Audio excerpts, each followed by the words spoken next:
Hey, good morning. Jeff Crouch from Cincinnati, Ohio.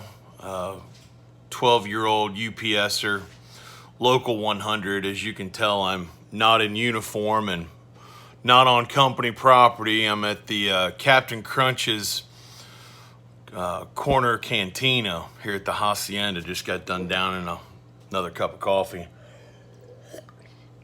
I just wanted to take a moment to tell you UPSers who are thinking about voting yes, thinking about voting no, those of you that are planning not to vote, I want you to understand the ramifications that are at stake here.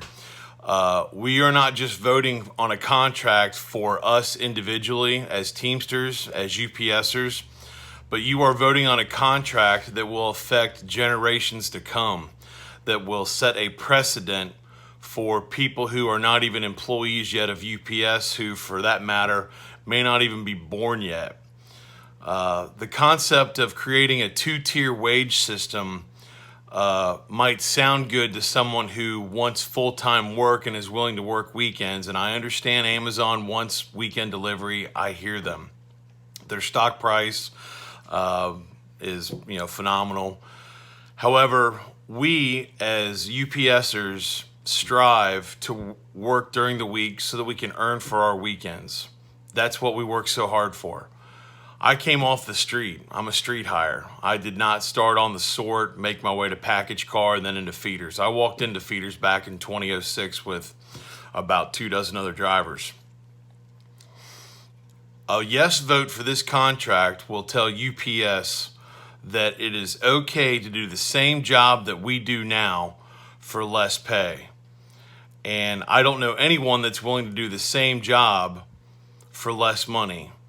And as a 12-year employee of the company, for someone to get hired on as a driver and do the same job I'm doing for less pay sounds horrible to me. I wouldn't want that for myself. I'm not going to put the next driver, the next brother or sister in that set of shoes just so that I can benefit in the temporary. That's what I want to convey to you all. This is not a temporary fix to anything. If we vote this through and we say yes to this, we're telling the company, we're telling the world that it's okay to have two people wearing the same uniform, making two different wages doing the same job. And that's not right. When I worked at Coca-Cola here in Cincinnati years ago, they brought that into a two-tier wage system for the merchandisers that were stocking the shelves at Kroger's and those type places. And that's not right.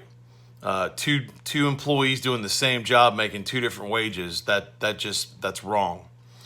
So I encourage all you UPSers that if you're unsure about how to vote on this, talk to your stewards. Read the contract. There's all kinds of Facebook pages. It's all over the news. You can download the agreement. You can read the highlights that the company wants you to read. You can read into what the General Negotiating Committee put forth. Dennis Taylor thinks he did a great job by not giving us split raises. Big whipty deal. We're not going to get a raise in February and a raise in August. I'm not worried about that. We already make great wages as UPS full-time employees. You part-timers, you guys earn a lot more than what they're paying you now. You can go into McDonald's and make $10 an hour dropping fries into a fryer, flipping burgers, or mopping out the back. You can go to Home Depot here in Cincinnati, stock shelves in an air-conditioned building for $12 an hour. What are they paying you right now? $10, I believe? And they want to bring you to 13, and someone walks in off the street making the same wage after you've been there for several years, that's not right. The inside deserves a livable starting wage at $15 an hour, and that's worth fighting for. Yes, the health and wellness package and the pension is not to be ignored. However, you part-timers on the inside deserve this more than us full-timers that are in the trucks. I've already got what I need. I'm not going to vote yes on this contract because it does not support the men and women on the inside of the building that work 10, 15, 100 times harder than I do every day. And I know you guys and girls know what I'm talking about. So take a moment, slow down, take a deep breath. I want you to look at the job that you have. Look at what people around you are saying at work. I want you to think before you act. Look before you leap. Isn't that what they tell us there, in the safety habits and so forth? Take a moment, look around where you work at, and look at the benefits that we are afforded. A company such as ours that's able to pay their CEO, David Abney, in excess of $14 million is doing nothing more than setting a precedent for the rest of the company. I'm not going to fault the man for earning that and bringing that home to his family. Absolutely not. As the heart of an entrepreneur that I have, that's awesome. But if Mr. Abney can earn that, then they can afford to pay the men and women who are working tirelessly for those 3 to 4 hour shifts in the hub when those inside of those trailers are 95, 100, 115, 120 degrees and even hotter in the summertime. You loaders know what I'm talking about. You guys inside the building on the belts, I don't know that lifestyle. You do. Knowing full well and good that you can walk into an air-conditioned building like McDonald's or Home Depot and make about the same amount of money or a couple of dollars more ought to be a wake-up call that the amount of labor that you're doing is not compensatory to the wages that you're earning.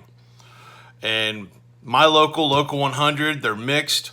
Some of them answer the question, how do you want to vote on the contract? Some of them refuse to answer.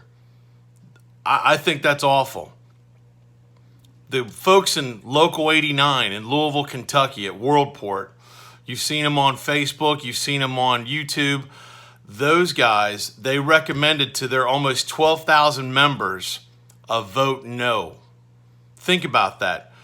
All of the officers in Local 89 unanimously said, we recommend a vote no on this proposal.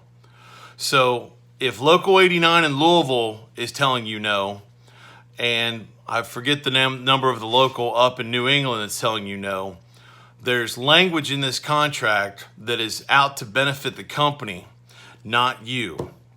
And that's what I want you to understand. Yeah, temporarily the wages look good on paper, but it doesn't even cover the cost of inflation. It doesn't even cover the cost of increased living expenses over the next 5 years. Okay? $6 billion can buy an awful lot. And as we've seen, it can buy Dennis Taylor and James Hoffa of our general president and the gentleman that's responsible for negotiating this poor proposal. So with that, I'm going to sign off. Do your due diligence. Think about what you're going to vote for, what you're going to vote against. Stand in unity, stand in solidarity. Nobody wants to see what happened in 97. I don't. Nobody benefits from a work stoppage.